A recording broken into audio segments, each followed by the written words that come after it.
கர்த்தருடைய பரிசுத்த நாமத்துக்கு மகிமை உண்டாவதாக. இந்த நாளிலும் உங்களுக்கான வேத வார்த்தைக்கு நேராக அன்போடு கூட அழைக்கிறோம். இந்த நாளின் தியானத்துக்கென்று சங்கீதங்கள் புத்தகம் 48ஆம் அதிகாரம் 14வது வசனம். இந்த தேவன் என்றென்றைக்கும் உள்ள சதா காலங்களிலும் நம்முடைய தேவன் மரண பரியந்தம் நம்மை நடத்துவார். பிரியமானவர்களே, நாம் ஆராதிக்கிற தேவன், நம்மை சிருஷ்டித்த தேவன், நம்மை உண்டாக்கி உருவாக்கி நித்தமும் நடத்துகிற தேவன். பிரியமானவர்களே, சதா காலங்களிலும் அவர் நம்முடைய தேவனாய் இருக்கிறார். மாத்திரமல்ல, அவர் நம்மை மரண பரியந்தம் நம்மை நடத்துவார் என்று நாம் பார்க்கிறோம்.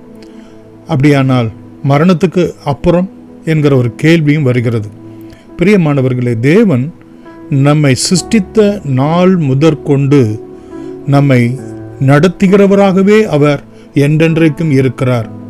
ஆதலால் மரணத்துக்கு அப்பாலும் நம்மை நடத்துகிறவராய் இருக்கிறார். கர்த்தர் நல்லவர், அவருடைய கிருபை வரக்கூடிய காலங்கள் எல்லாவற்றிலும், நம்முடைய காலங்கள் எல்லாம் அவருடைய கரத்திலே இருக்கிறது. அவர் நம்மை நேர்த்தியாய் நடத்துவார். அவர் என்றென்றைக்கும் நம்மை ஆளுகை செய்கிறவராய் இருக்கிறார். பிரியமானவர்களே, மரணத்துக்கு அப்பாலும் என்றென்றைக்கும் நம்மை நடத்தும்படி, நமக்கு உற்ற துணையாய், நமக்கு நம்முடைய நித்தியம் முழுவதும் நம்மை நடத்தும்படி அவர் நமக்கு நிச்சயத்தை அருளுகிறவராயிருக்கிறார்.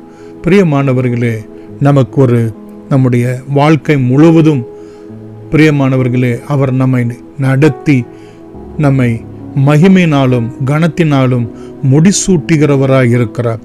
நம்மை பராமரித்து நமக்கு வேண்டிய சகலவற்றையும் அருளுகிறவராய் இருக்கிறார். இந்த வனாந்தரமான வாழ்க்கையிலே நம்மை நித்தமும் நடத்துகிற நல் மேய்ப்பனாய் இருக்கிறார். இதைத்தான் வேதத்திலே நாம் பார்க்கிறோம். ஏசாயா 25ஆம் அதிகாரம் பிரியமானவர்களே 29வது வசனத்தை நாம் பார்ப்போம் என்று சொன்னால், ஏசாயா 25:9வது வசனம்.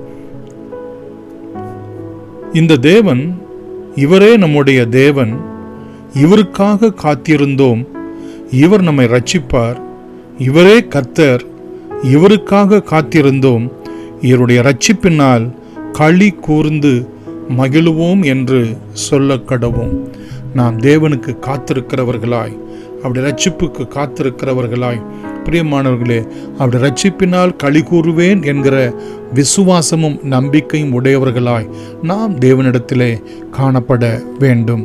ஏசாயா 46ஆம் அதிகாரம் 4வது வசனத்திலே, உங்கள் முதிர் வயது வரைக்கும் நான் அப்படி செய்து வந்தேன், இனி மட்டும் நான் உங்களை தாங்குவேன், நான் அப்படி செய்து வந்தேன், இனிமேலும் நான் ஏந்துவேன், நான் சுமப்பேன், நான் தப்புவிப்பேன் என்று நம்மை எப்படியெல்லாம் அவர் நடத்த, ஏந்த, தாங்க சித்தமுள்ளவராய் இருக்கிறார் என்பதை இங்கே நாம் பார்க்கிறோம்.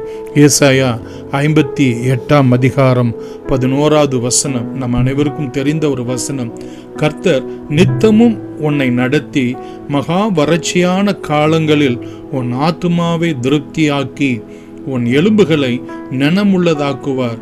நீ நீர்ப்பாய்ச்சலான தோட்டத்தை போலவும் வற்றாத நீரூற்றை போலவும் ஆவியிலே, ஆத்துமாவிலே, சரீரத்திலே நீங்களும் நானும் விளங்கும்படி கர்த்தர் நம்மை நடத்துகிறவராய், நம்மை திருப்தியாக்குகிறவராய், என்றென்றைக்கும் நீர்ப்பாய்ச்சலான தோட்டத்தை போல, வற்றாத நீரூற்றை போல நம்மை ஆசீர்வதிக்க அவர் தயவு பெருத்தவராயிருக்கிறார்.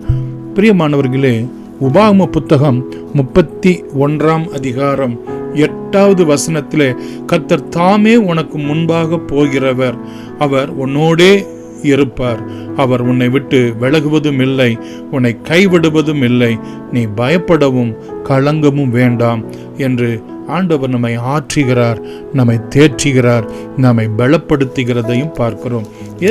உபாகமம் 32ஆம் அதிகாரம் 39வது வசனத்தில் கூட நாம் பார்ப்போம் என்று சொன்னால், நானே அவர், என்னோடே வேறு தேவன் இல்லை, என்பதை இப்பொழுது பாருங்கள்.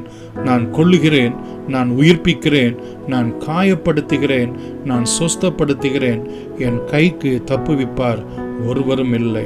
நானே அவர். பிரியமானவர்களே, அவரோடு கூட வேறு தேவன் இல்லை. மாத்திரமல்ல, அவர் நம்மை உயிர்ப்பிக்கிறவராய், நம்மை சொஸ்தப்படுத்துகிறவராய், நித்தமும் நமக்கு அவர் விளங்குகிறவராய் இருக்கிறார் என்று இந்த வசனத்திலே நமக்கு ஒரு நிச்சயத்தை அவர் அருளுகிறதை பார்க்கிறோம்.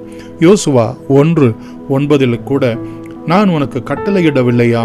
பழங்கொண்டு திடமனதாயிரு, திகையாதே, கலங்காதே.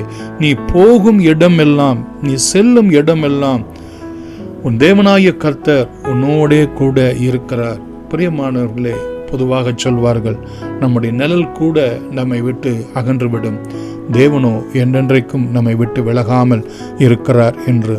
மாத்திரமல்ல, எப்படியாக அவர் நம்மை நடத்துகிறார்.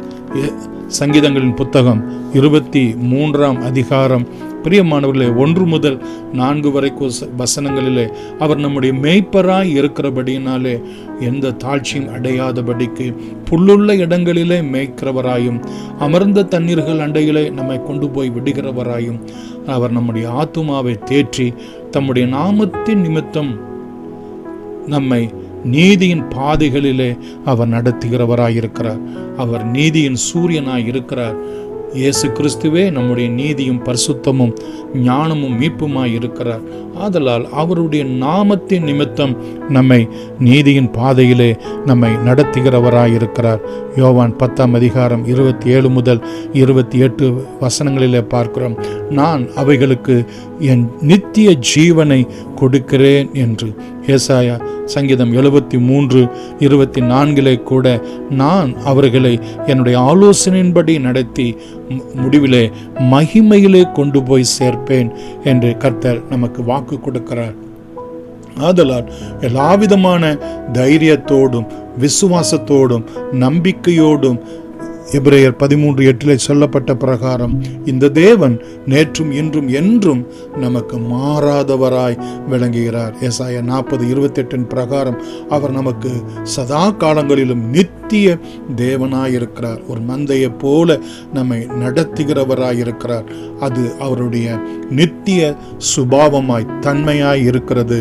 அவர் நம்மோடு கூட மாறாத உடன்படிக்கையின் உறவை ஐக்கியமாய் வைத்திருக்கிறார். இது நமக்கு ஆறுதலும் நமக்கு நம்பிக்கையுமாய் விளங்கட்டும். இயேசுவின் நாமத்தில் God bless you.